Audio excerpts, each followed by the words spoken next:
할렐루야, 감사합니다. 또 이렇게 새로 뵙는 얼굴도 있고 참 행복하고 좋으네요. 감사합니다.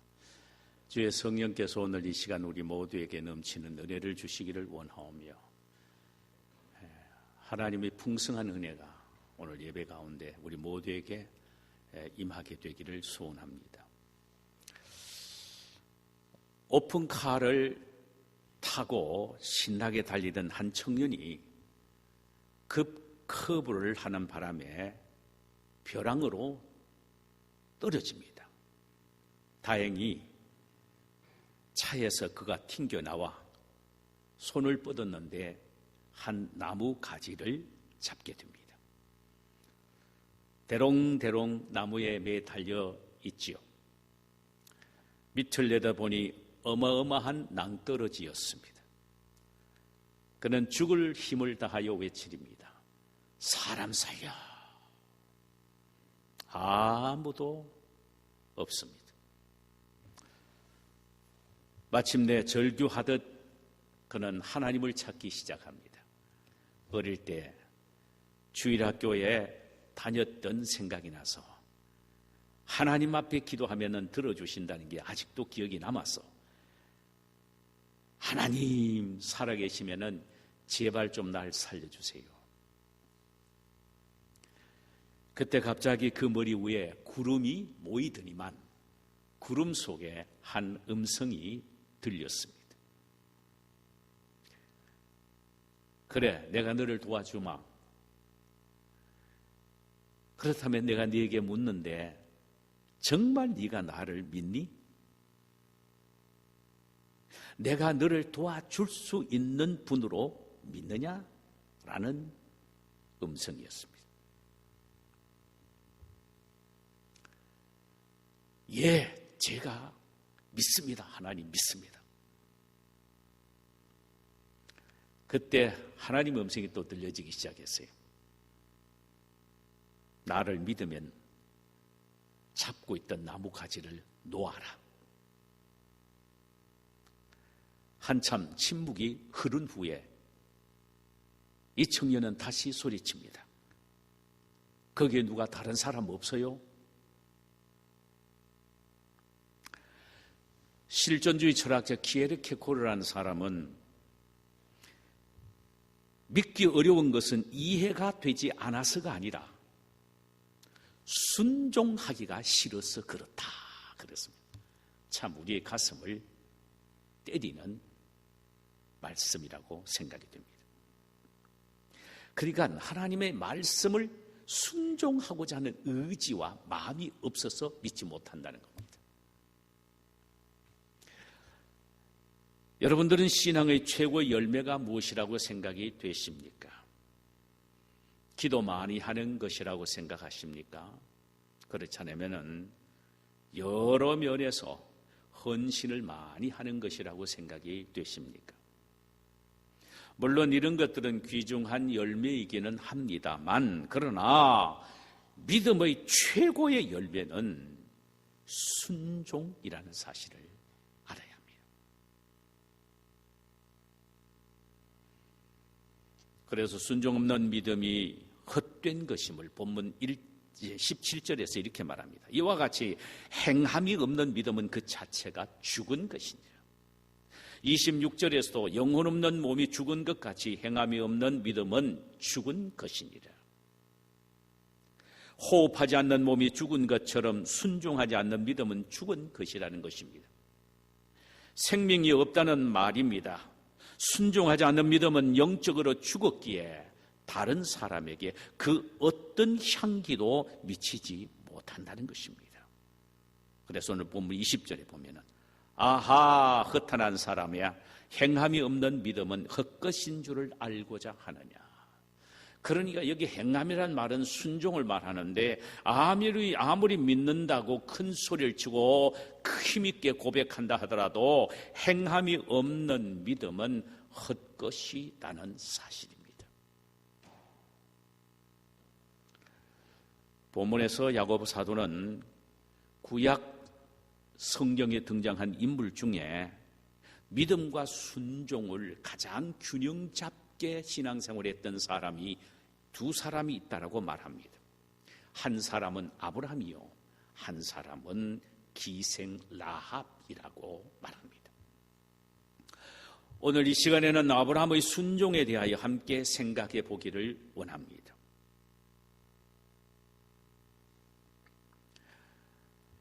야고보는 아브라함의 믿음의 조상일 뿐만 아니라 순종의 조상이라고도 말하지요.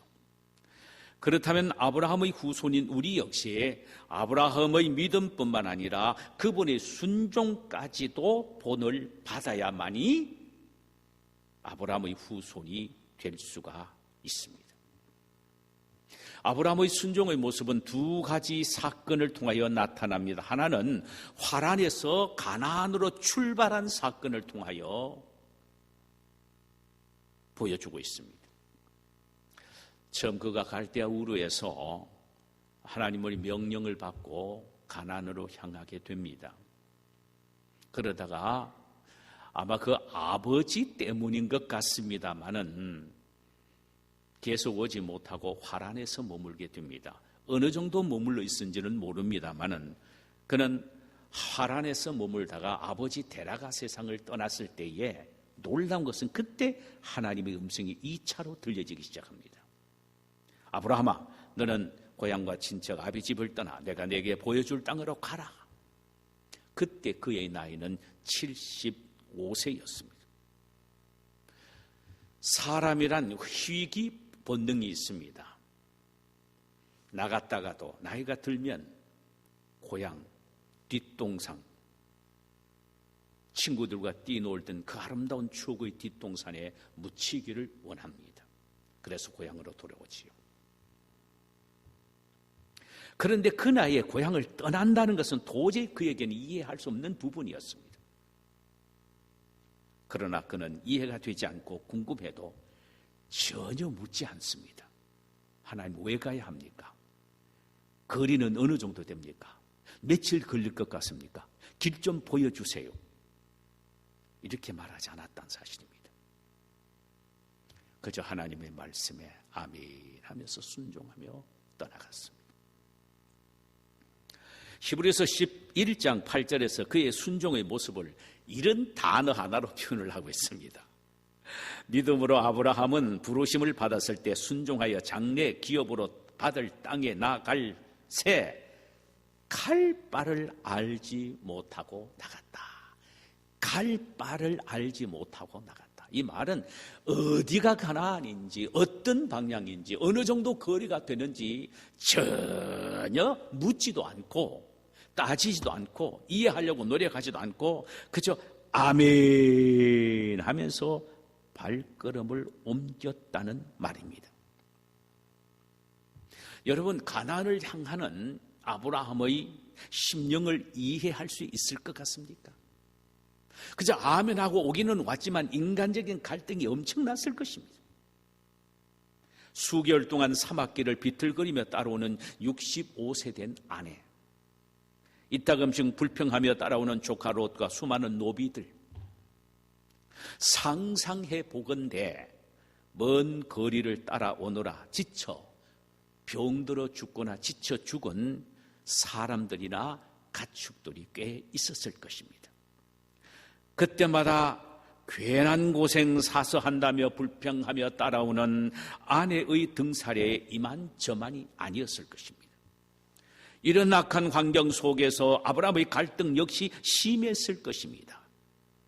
그렇다고 해서 이따금씩 하나님의 음성을 들려주시는 것도 아니었습니다.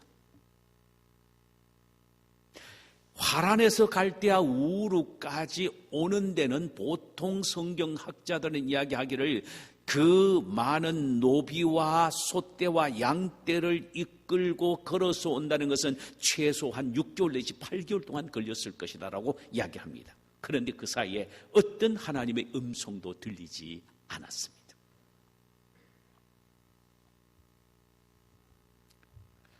그럼에도 불구하고 아브라함이 그 어려운 환경을 극복하고 목적지인 가나안까지 올 수 있었던 것은 무엇이었을까요?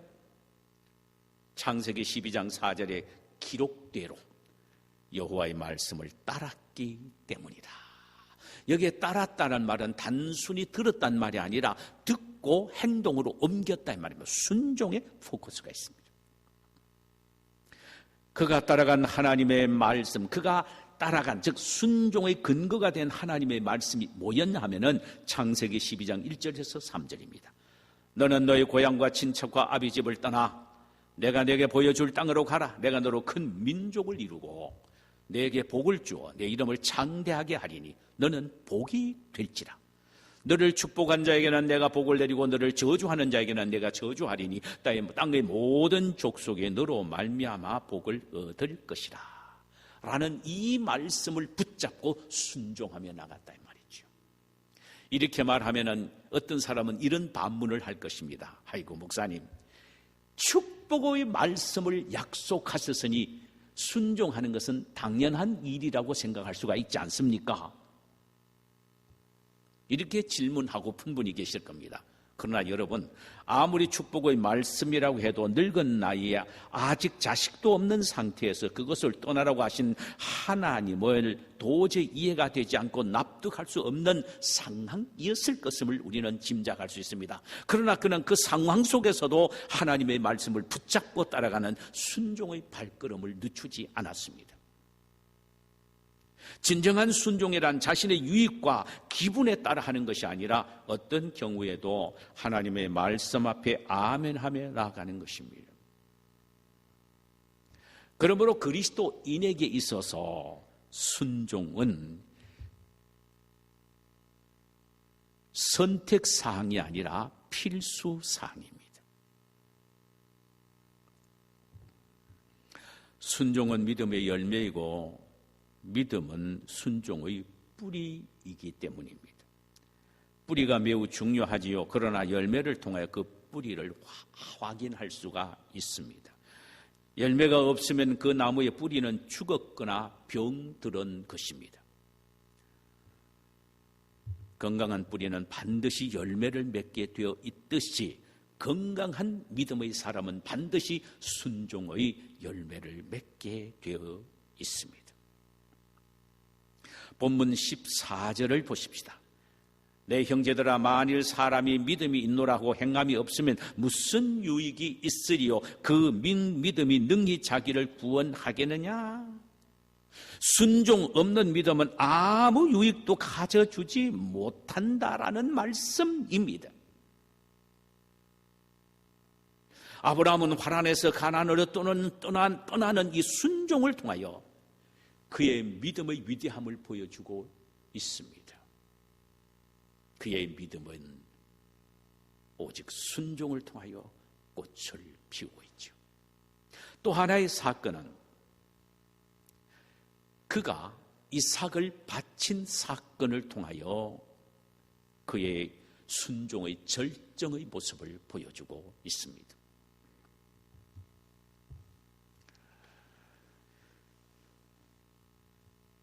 결혼하여 자식을 낳는 건 참 행복한 일입니다. 그렇잖아요. 자식이 있어야 됩니다. 아무리 나이가 들어도 자식이 없으면 안 돼요. 그래서 자식을 낳으면, 손주를 낳으면 그저 막 끌어안고 정신을 못 차릴 정도지요. 우리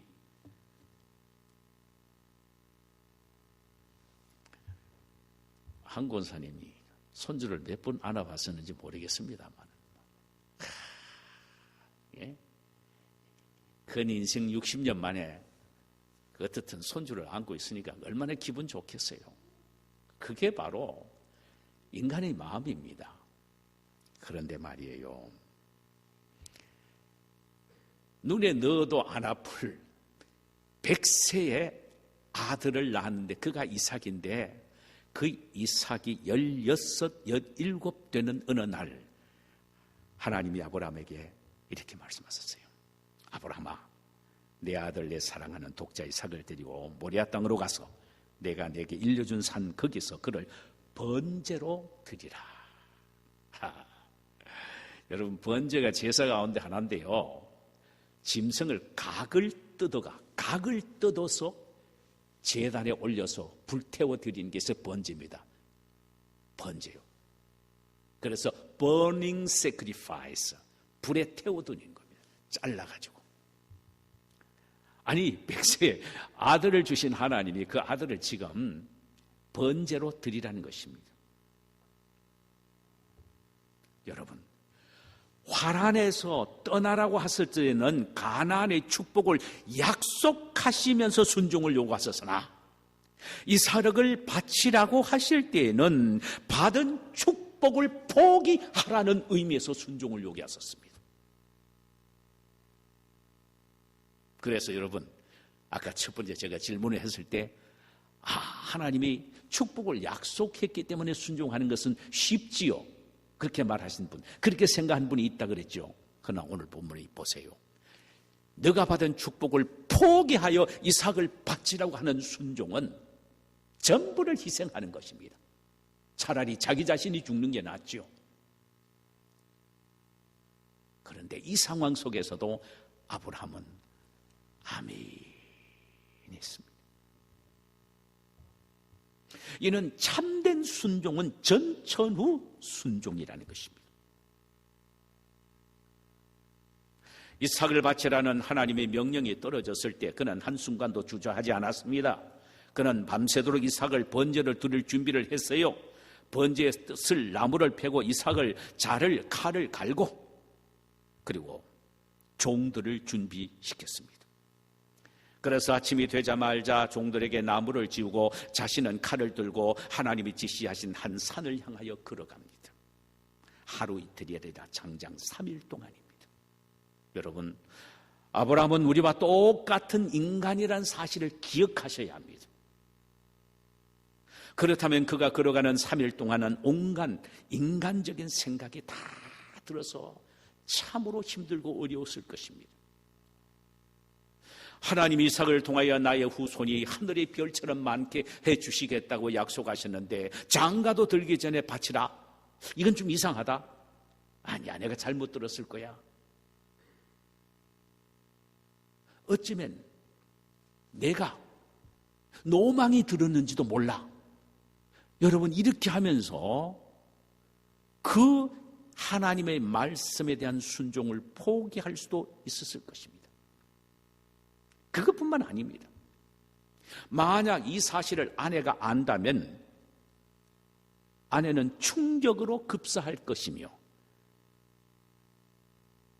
하루아침에 아들과 아내를 다 잃어버린 우리 가정은 완전히 풍지박살이 나고 말 것이다. 이런 마음도 들었을 것입니다. 왜 안 들겠어요? 똑같은 우리와 같은 인간인데요. 그러나 그는 폭풍 같은 3일 동안의 마음의 갈등을 이겨내고 드디어 하나님이 지시하신 산 입구에 이르르게 됩니다. 번제에 쓸 나무를 아들 이삭에게 지우고 자신은 칼과 불을 들고 산 꼭대기를 향하여 올라갑니다. 짐을 지고 가는 아들을 앞세우고 자신은 뒤를 따라가지요. 한참 가던 아들 이삭이 아무래도 이상해서 묻습니다. 아버지가 대답하기에 가장 힘든 질문을 합니다. 아버지, 불과 장작은 여기 있는데 번제 드릴 짐승은 양은 어디 있습니까? 그때 여러분, 우리와 똑같은 아브라함이 어떤 대답을 했을 것 같습니까? 긴 옷샘으로 고개를 돌려 눈물을 훔치면서 아들아, 하나님이 친히 준비하시리라. 드디어 목적지에 도착합니다. 제단을 아들과 함께 나란히 같이 쌓습니다. 완벽하게 쌓고 난 후에 갑자기 아들 이삭을 결박합니다. 그리고는 그 아들을 제단 위에 넘어뜨려 올립니다. 지금까지 능숙하게 사용해왔던 제단의 칼을 높이 들고 아들 이삭을 치려는 순간입니다. 하나님의 음성이 들려졌습니다. 아브라함아, 아브라함아, 그 아이에게 내 손을 대지 말라. 그에게 아무 일도 하지 말라. 내가 내 아들 내 독자까지도 내게 아끼지 아니하였으니 내가 이제야 내가 하나님을 경외하는 줄을 안노라. 하나님은 아브라함의 순종을 시험하셨고 아브라함은 그 순종의 시험에 합격을 하셨습니다.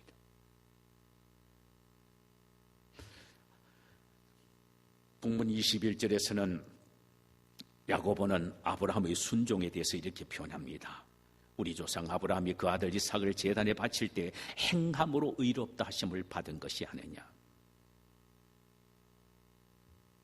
하나님은 아브라함의 믿음을 보시고 의롭다고 인정하시기도 하셨지만 그의 하나뿐인 외아들 이삭을 제단에 바침으로 하나님의 말씀에 순종하는 그 모습을 보시고 의롭다라고 인정을 하셨단 말입니다. 이게 균형 잡힌 신앙입니다. 오늘 많은 그리스도인들의 문제가 뭐냐 하면은 믿음은 얼마나 뜨거운지 모릅니다. 열심히 믿습니다. 그런데 순종은 손때 티끌 만큼도 안 하려고 하는데 문제가 있습니다. 100% 믿으면 100%의 순종을 요구하신다는 사실 아니에요. 이게 바로 온전한 믿음인 것입니다.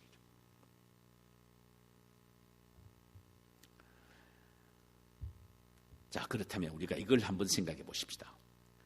아브라함이 어떻게 해서 이런 순종을 할 수 있는 사람이 되었을까요? 그렇지 않습니까? 우리와 똑같은 사람인데 그가 도대체 어떻게 해서 이런 순종의 사람이 되었을까? 한번 생각해 볼 필요가 있다 이 말입니다. 저는 아브라함의 순종을 묵상하면서 두 가지 사실을 깨달았습니다. 하나는 그가 하나님에 대한 사랑 때문에 순종할 수 있었고, 또 하나는 하나님의 은혜에 대한 감격 때문에 순종할 수 있었다는 사실을 발견했습니다. 아브라함이 하나님에 대한 사랑, 창세기 22장 2절에 보니까 여호와께서 이르시되 내 아들 내 사랑하는 독자 이삭을 데리고, 자 보세요, 내 아들 내 사랑하는 독자 이삭을 데리고 모리아 땅으로 와서 내가 내게 알려준 그 한 산에서 그를 번제로 드리라 그랬습니다. 아브라함이 이삭을 사랑하는 것에 대한 주석은 필요 없습니다. 설명도 필요 없습니다. 자기 자신보다 더 사랑합니다. 그런데 하나님의 핵심이 뭡니까? 너가 사랑하는 독자 이삭이라 그랬습니다. 너 사랑하지? 그 사랑하는 독자 이삭을 내게 바치라. 그러려면 네가 뭘 테스트에 성공해야 되느냐? 나에 대한 사랑의 테스트에 성공해야 된다는 말이죠. 진짜 네가 나를 네 아들보다 더 사랑할 수 있을 때에 그 아들을 나에게 바칠 수 있다는 것입니다. 여러분, 하나님 앞에 물질 많이 드리는 것 참 귀중합니다. 그것이 아닙니다. 그렇게 귀한 제2 생명이라고 하는 물질을 하나님 앞에 드릴 때에 내가 정말 이 물질보다 하나님을 더 사랑하기 때문에 드린다는 마음으로 드려야 하고, 아마 여러분이 그렇게 드릴 것입니다. 얼마나 아름다운 것입니까? 사랑은 죽음보다 강한 것입니다. 하나님에 대한 사랑의 열정이 뜨겁기 때문에 자기가 사랑하는 아들 이삭도 아낌없이 드릴 수 있을 정도로 순종할 수 있었습니다. 내가 왜 하나님의 말씀에 순종하지 못할까? 그것 고민하기 전에 내가 하나님을 왜 사랑하지 못할까라는 고민이 우선적이 되어야 한다는 사실입니다. 또 하나 아브라함에서 발견할 수 있는 순종의 동기는 하나님의 은혜에 대한 감격 때문입니다. 이 사실을 사도행전 스데반의 설교에서 발견하게 되는데, 사도행전 7장 2절에 보면 스데반이 아브라함에 대한 설교를 이렇게 합니다. 우리 조상 아브라함이 화란에 있기 전 메사포타미아에 있을 때에 영광의 하나님이 그에게 보여 그랬습니다. 그에게 계시하셨다 이 말입니다. 나타나셔서 계시하셔서 그에게 말씀하셨다는 말입니다. 그가 하나님을 먼저 믿은 게 아닙니다. 그는 사탄의 종이 되어 우상을 섬기면서 아무 소망 없이 살았던 그였습니다. 그런데 그에게 어느 날 영광의 하나님이 나타나셔서 새로운 희망과 소망을 주신 것입니다. 자신보다 더 젊고 유능한 사람이 많이 있었음에도 불구하고 자식이 없어 생의 의미와 희망을 상실한 채 낙심하고 있는 늙은 자신을 부르시어 자식뿐 아니라 자신을 통해 큰 민족을 이루시겠다는 약속을 주셨고, 그 약속대로 100세에 기적적으로 아들까지 주신 영광의 하나님의 은혜를 생각하니 감격스럽고 또 감격스러웠습니다. 그 감격 때문에 순종하지 아니할 수가 없었단 말입니다. 사랑하는 여러분, 저와 여러분들이 하나님에 대한 순종에 대한 동기가 동일해야 합니다. 아브라함처럼. 우리 역시도 에베소서 2장 2절의 기록처럼 그때 너희는 그 가운데서 행하여 이 세상 풍조를 따르고 공중 권세 잡은 자를 따라서니 곧 지금 불순종의 아들들 가운데 역사하는 영이라. 원래 우리는 사탄의 종이 되어 하나님 없는 비참한 존재로 사탄이 시키는 대로 하며 살아왔다는 사실입니다. 그런데 하나님은 그런 우리를 구원하기 위하여, 우리를 선택하여, 우리를 위하여 당신의 외아들 예수를 보내어 우리 대신 우리의 모든 죄를 짊어지고 십자가에 죽게 하셨습니다. 더욱 놀라운 것은 이 세상에 많은 사람들이 있지만 나에게 성령을 주셔서 내 마음속에 예수를 나의 구세주로 믿게 하셨고 예수 그리스도의 부활의 영광을 보게 하셨습니다. 그리고 창조주 하나님을 아버지로 믿게 하셨고 보이지 않는 천국을 소망하며 살아가게 하셨습니다. 이게 하나님의 은혜란 말이죠. 나에게. 나보다 잘생기고 많이 가진 사람이 얼마나 많습니까? 미말에 처한 종과 같은 나에게 이런 은혜를 주신 것 생각하니 그 은혜에 감격하지 아니할 수가 없다는 말입니다. 내가 예수를 스스로 믿은 것이 아닙니다. 에베소서 2장 8절처럼 너희는 그 은혜에 의하여 믿음으로 말미암아 구원을 받았으니 이것은 너희에게서 난 것이 아니요 하나님의 선물이라. 내가 예수를 믿는 것은 내가 의지적으로 믿음을 택한 것이 아니고 선택한 것이 아니라 하나님이 나에게 선물로 이 믿음을 주셨다는 것입니다. 천국을 선물로 주셨단 말이죠. 아무 공로 없는 나에게. 그러니까 이 은혜 때문에 감격하여 순종하지 아니할 수가 없다는 말입니다. 믿음의 조상 아브라함이 자신에게 베풀어 주신 하나님의 은혜에 감격하여 순종했다면 믿음의 후손인 우리 역시 그러해야 한다는 말씀이죠. 자, 이제 마지막으로 한번 생각해 볼 것은 이렇게 힘들고 어려운 순종을 왜 하나님은 우리에게 요구하셨나라는 것입니다. 두 가지입니다. 하나는 우리에게 복을 주시기 위해서입니다. 우리에게 복을 주시기 위해서입니다. 또 하나는 우리로 하여금 성공적인 인생으로 축복하시기 위해서입니다. 그렇다면 우리에게 순종을 요구하는 것은 우리를 위해서 하신 것입니다. 복을 주시기 위함에 대한 설명이 가장 잘 기록이 되어 있는 성경이 신명기서 28장 1절 이하의 말씀입니다. 내가 내 하나님 여호와의 말씀을 삼가 듣고 내가 오늘 내게 명하는 그의 모든 명령을 지켜 행하면 내 하나님 여호와께서 너를 세계 모든 민족 위에 뛰어나게 할 것이라.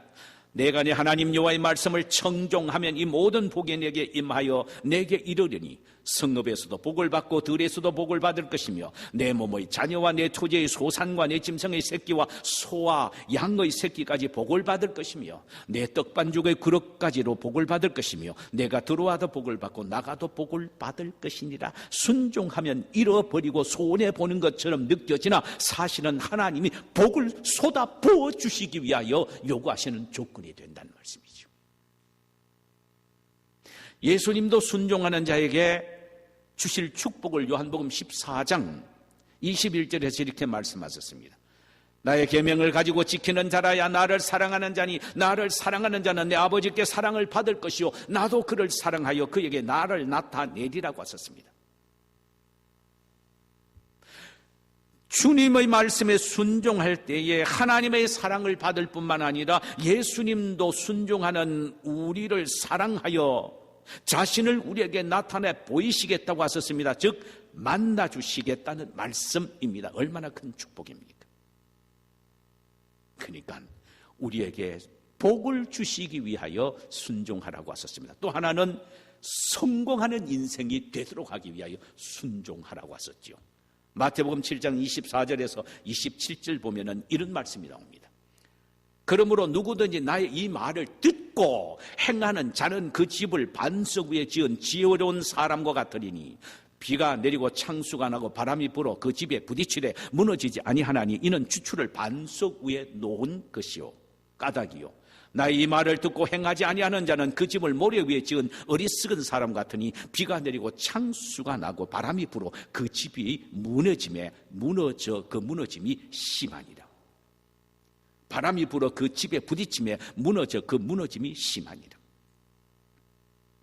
순종하는 인생은 마치 반석 위에 집을 지은 것과 같아서 비바람이 몰아치는 듯한 인생의 고난과 환난 속에서도 결코 넘어지는 거라 실패하는 인생이 되지 않고 성공하는 인생이 된다라는 말입니다. 반대로 순종하지 않는 인생은 마치 모래 위에 지은 집과 같이 인생의 비바람과 창수, 즉 곤란과 환난과 역경이 닥치게 되면 완전히 무너짐으로 실패하는 인생이 되고 만다라는 것입니다.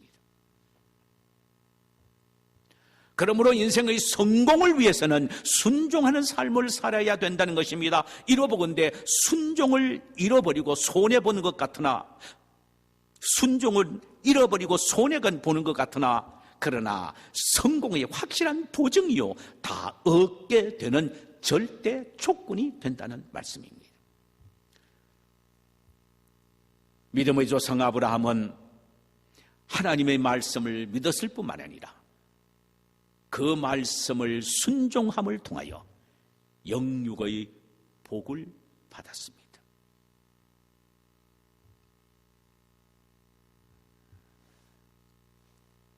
그는 순종으로 가나안에 왔기에 그 땅을 자자손손 유업으로 받았으며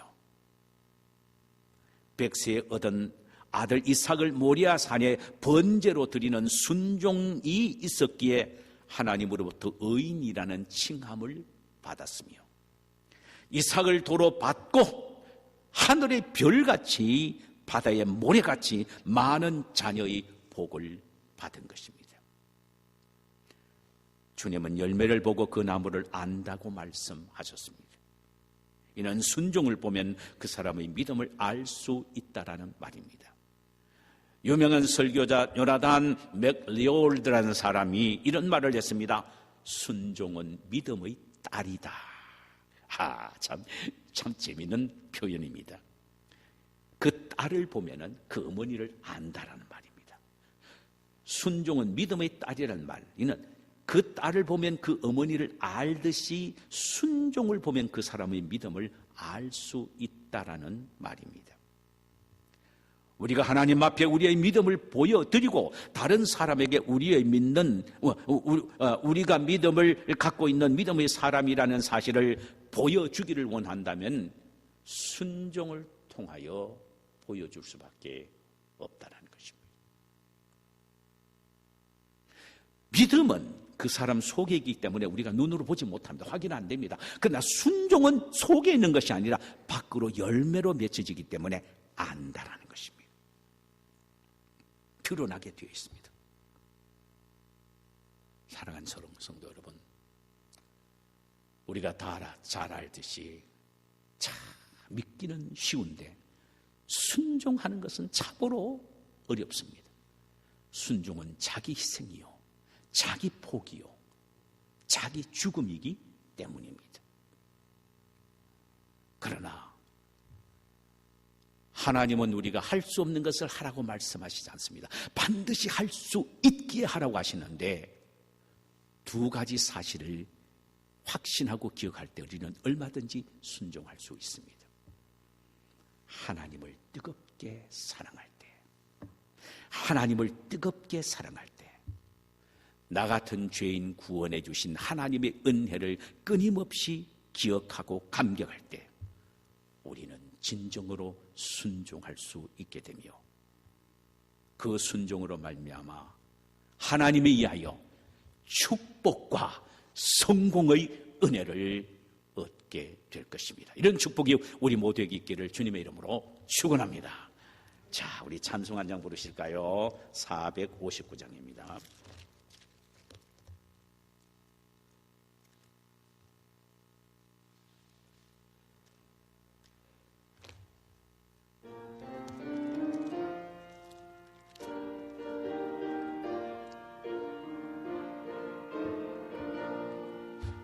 누가 주를 따라 섬기려는가? 누가 죄를 떠나 주만 따를까? 누가 주를 섬겨 남을 구할까? 누가 주의 뒤를 따라가려나? 부르심을 받아 주의 은혜로 주만 따라가네. 주를 따르네. 세상 왕 위에 따름 아니요 크신 사랑이네.